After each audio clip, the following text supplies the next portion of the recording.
Okay, i dag vil jeg snakke lidt om respiration, og så har vi sådan en fin model her, som vi lige kan snakke lidt om.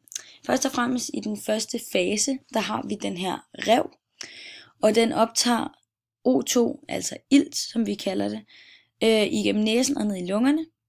Og den optager glukose, C6, H12, O6, som også bliver kaldt i dagligdagen for sukker. Så udskiller den simpelthen H2O, som er vand, og CO2, koldioxid.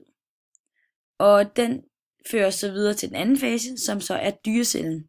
Dyrecellen, som vi kan se sådan en lille celle herovre, den er meget mindre, men det er bare en lille model af, hvordan det ser ud.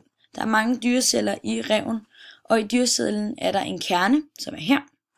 Og den kerne, der indeholder kromosomer, som er dyrecellens DNA. Så leder det os videre til mitokondrie og ATP. Og først og fremmest vil jeg lige forklare lidt om ATP. Det er et stort molekyle. Det er som sagt meget energirigt, så det er et energirigt molekyle, der transporterer energi rundt i cellen. Og mitokondrie, det er cellens kraftværk, som producerer og leverer energi til kroppens iltholdige celler, som også bliver kaldt for aerobe celler.